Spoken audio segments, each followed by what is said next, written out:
Hello বন্ধুরা, good morning, welcome back to my channel Yuthika Adrija ব্লগে তোমাদেরকে অনেক অনেক ভালোবাসা। আশা করছি তোমরা নিশ্চয়ই ভালো আছো। তো চলে এসেছি একটা নতুন ব্লগের সাথে। আশা করব আজকের ব্লগটা তোমাদের ভালো লাগবে। তো বন্ধুরা, আজ হলো সোমবার আর এখন বাজছে সকাল 5:30। আর সকাল 5:30 থেকেই কিন্তু আজকের ব্লগটা স্টার্ট করলাম। তো বন্ধুরা, এখন কিন্তু গরমের দিন, তার জন্য কিন্তু খুব সকাল সকাল ঘুম ভেঙে যাচ্ছে। আর সকাল সকাল উঠে কাজ করতে বেশ ভালোই লাগছে।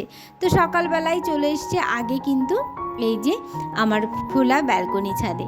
কালকে একটু হাওয়া বাতাস হয়েছিল, যার জন্য না আর একটু বৃষ্টিও হয়েছিল, যার জন্য একটু পাতা পড়েছে আর মাটি টব থেকে অনেক মাটি পড়েছে, যার জন্য ছাদটা একদম নোংরা হয়ে গেছিলো। ওর জন্য কিন্তু সকাল সকাল আগে এই ছাদটা পরিষ্কার করে নিলাম, কারণ বেশি বেলা হলে কিন্তু এই ছাদটা আর ঝাড় দেওয়া যায় না, অনেক ধুলো হয়ে যায়। তো ছাদটা সুন্দর করে পরিষ্কার করে নিলাম।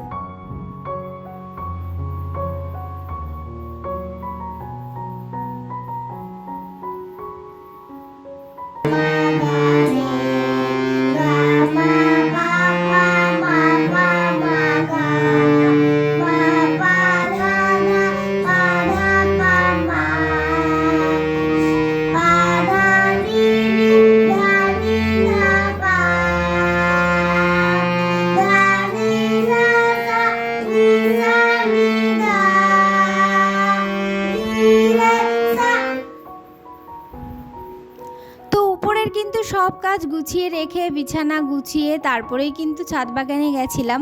তারপরে নিচে এসে রান্নাঘরের কাজও সব গুছিয়ে নিয়েছি। আর এখন না একটু যাচ্ছি সবজি বাগানে, কারণ সবজি বাগানে বেগুন খেতে এত পরিমাণে বেগুন হয়েছে যে বেগুনগুলো কিন্তু বতি হয়ে যাচ্ছে, মানে আর কি বুড়ো হয়ে যাচ্ছে। তো তার জন্য বেগুনগুলো যদি না ছেঁড়া হয় তাহলে কিন্তু গাছগুলো নষ্ট হয়ে যাবে আর নতুন বেগুন কিন্তু আর ধরবে না। তার জন্য বেগুন খাই বা না খাই, আজকে কিন্তু বেগুন রান্না করব না, তবুও বেগুনগুলো ছিঁড়ে পাশগুলোকে পুরো হালকা করে দেবো, যাতে নতুন যে ছোট ছোট আর কি কচি কচি বেগুনগুলো আছে সেগুলো আবার বড় হতে পারে আর গাছগুলোও ভালো থাকে। দেখো আমার সবজি বাগানের বেগুন গাছগুলো কতটা সুন্দর হয়েছে, দেখলে কিন্তু একদম মন জড়িয়ে যায়। আর বেগুনও কিন্তু প্রচুর হয়েছে, আর প্রত্যেকটা বেগুন কিন্তু খুবই সুন্দর খেতে, কারণ এগুলো আছে কুলি বেগুন, তারপরে কিন্তু কাটা বেগুন আছে।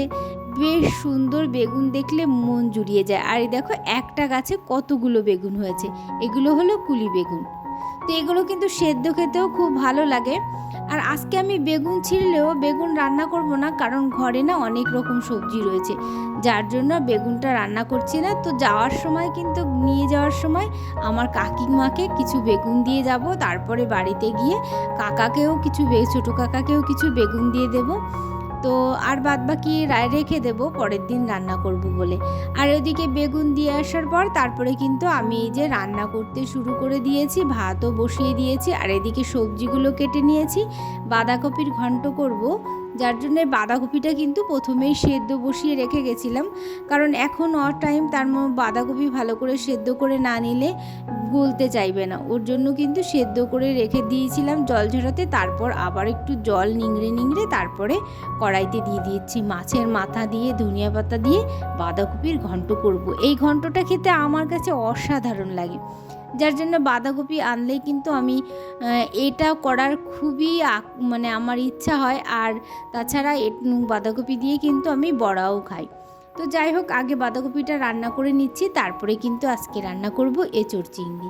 তো বাঁধাকপিটা রান্না শেষ, আর এদিকে এঁচোড়ের মশলাটা সুন্দর করে কষিয়ে নিয়ে কষানো মশলার ভেতরে কিন্তু চিংড়ি মাছগুলো দিয়ে কিছু সময় নাড়াচাড়া করে তারপরে কিন্তু এই যে এঁচোড় আর আলু সিদ্ধ করে ভেজে নিয়েছিলাম। এঁচোড়টা আর আলুটা এমনি সিদ্ধ করিনি, এমনি ভেজে নিয়েছিলাম, ওই যে বসিয়ে দিয়ে তারপরে কিন্তু কষে জল দিয়ে। আর এদিকে তারপরে এই যে আমাদের খেতে যে বড় বড় দুটো কচু গাছ হয়েছিল, তো একটা কচু কালকে তোলা হয়েছিল, তো সেটা আর ভিডিও করা হয়নি। তো যখন তোলা হয়েছিল তখন আমি ঘরেই ছিলাম, আর এই যে আমার দেওর ও তুলেছিল। তো কচুটাও কিন্তু কাটা হয়েছে, কিন্তু আমি কচু আজকে রান্না করব না, কালকে রান্না করব, কারণ দেওর বউ এখন রান্না করবে, তার জন্য আজকে কেটে রাখলো। তো যাই হোক, এদিকে কিন্তু এঁচোড়টায় আমি জল ঢেলে দিয়ে গেছিলাম। তো কিছু সময় রান্না হলো, এখন কিন্তু গরম মশলা ঘি দিয়ে এঁচোড়টা নামিয়ে নেব। আর এত সুন্দর সেন্ট বেরোচ্ছে কি বলবো, মানে মনটা জুড়িয়ে যায়। তো আর এঁচোড়টাও অল্প এঁচোড়, আর রান্না করেছিলাম সুন্দর করে গুছিয়ে, আর এত সুন্দর খেতে হয়েছিল কি বলবো। আমার মেয়ে তো খাচ্ছিল আর বলছিল মামা আবার রান্না করবে কবে, মানে এত ভালো হবে আমি বুঝতে পারিনি। আর চিংড়ি মাছগুলো না মানে ভেজে না দিয়ে ওই কষানো মশলার ভেতর দিয়ে এঁচোড় আলুর সঙ্গে কষিয়ে নিয়ে রান্না করলে মাছগুলো অনেকটা সফট থাকে, আর ভেজে নিলে কিন্তু মাছগুলো শক্ত হয়ে যায়।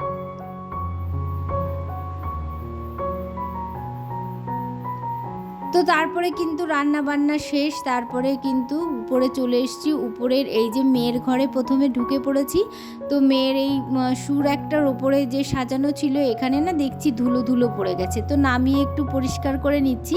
আর এখন ঘরগুলো মানে এগুলো একটু পরিষ্কার করে নিয়ে তারপরে ঘরগুলো কিন্তু ঝাড় দিয়ে নেব।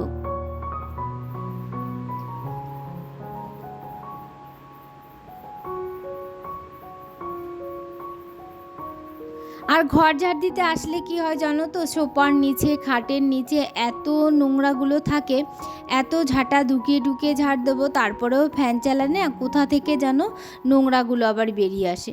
তার জন্য বিরক্তি লাগে। আর আমার বক্স খাট না, এর জন্য ভাল লাগে না যে খাটের তলাটা ঠিক সঠিকভাবে পরিষ্কার রাখা যায় না, ঠিক কোথাও না কোথাও নোংরা আর ঝুল থেকেই যাবে। যার জন্য আর কি ওই যখনই পাখা চালানো হবে তখনই কিন্তু ওগুলো বেরিয়ে আসবে আর ঘরটা নোংরা নোংরা দেখাবে। তো যাই হোক, তারপরে যতটুকু পারি ঝাঁটা ঢুকিয়ে নোংরাগুলো বের করে নেওয়ার চেষ্টা করি।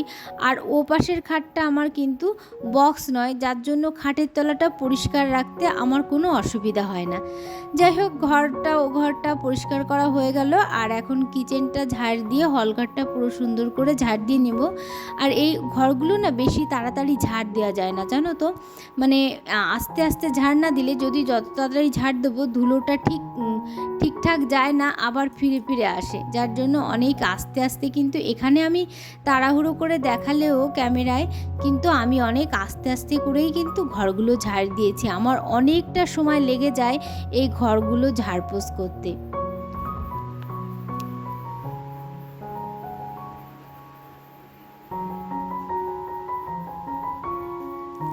তো বন্ধুরা, আমি আবার কিন্তু খুব তাড়াতাড়ি ভিডিওটা দিলাম, কারণ আগের ভিডিওটা অনেকটা দেরিতে দিয়েছিলাম। কিন্তু দেখছি অনেকেই আমাকে পছন্দ করে আর অনেকেই আমাকে বলছে যে ভিডিও দিতে।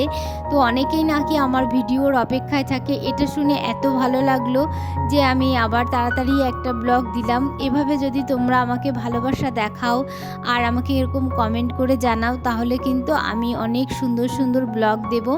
আর আমার সুন্দর ঘর আরও নতুন করে সুন্দর করে সাজাবো, সেগুলোও তোমাদের সঙ্গে শেয়ার করব।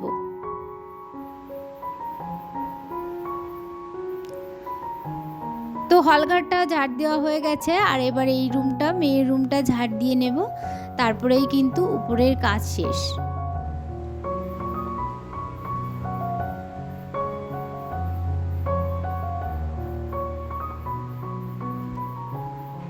তো উপরের কাজ সেরে তারপরে কিন্তু স্নান করে নিয়েছি।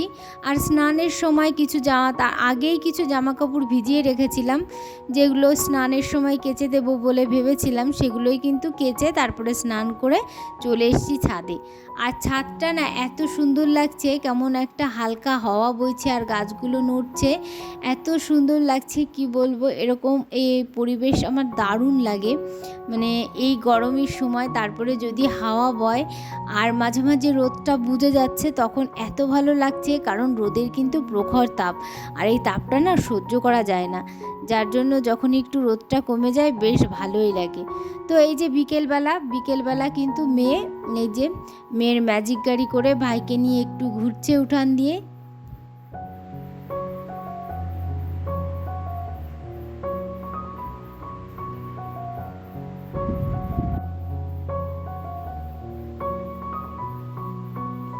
তো তারপরে না এখানে কিছু পেঁপের চারা, বেগুনের চারা হয়েছে, আর এমনিতে তো বেগুন ক্ষেত হয়েছে। আর আমার হাজব্যান্ড বলছে আর বেগুন গাছ লাগাবে না, কারণ প্রচুর বেগুন গাছ লাগানো হয়েছে, আর এত বেগুন হলে খেয়েও পারবো না। যদিও নিজেদের খাওয়ার জন্য শুধু লাগাইনি, জাস্ট চাষ করতে ভালো লাগে, আর বেশি যখন হবে তখন নিজেরা খেয়ে না পারলে অন্যদেরকে দেব, তারাও অন্তত খুশি হবে। তো যাই হোক, পেঁপে গাছগুলো তুলে নিয়ে আসলাম এই যে সবজি খেতে, আর চারিপাশ দিয়ে লাগিয়ে দেবো, কারণ বাড়ির পেঁপে গাছগুলো সব কেটে দিয়েছি। বাড়িতে আর পেঁপে গাছ রাখবো না, এখান দিয়েই কয়েকটা পেঁপে গাছ থাকবে, তাতেই অনেক। এমনিতে তো পেঁপে যখন ধরন হয় তখন কিন্তু খেয়ে পারা যায় না, এত পরিমাণে ধরে। তো তার জন্য আর বাড়িতে দরকার নেই, বাড়ি অল্প জায়গা একটু খোলামেলা থাক, এখান দিয়েই হোক। তো বন্ধুরা, পেঁপে গাছ তো লাগানো হয়ে গেল, আর আজকের ব্লগটা এখানে শেষ করছি। তোমাদের যদি কিছু ভালো লাগে অবশ্যই লাইক করো, কমেন্ট করো, অবশ্যই আমার চ্যানেলটি সাবস্ক্রাইব করে আমার পাশে থেকো। তাহলে বন্ধুরা, আজকের মতো টাটা, আবার দেখা হবে নেক্সট ব্লগে। ততক্ষণ কিন্তু তোমরা সবাই ভালো থেকো, সুস্থ থেকো, টাটা।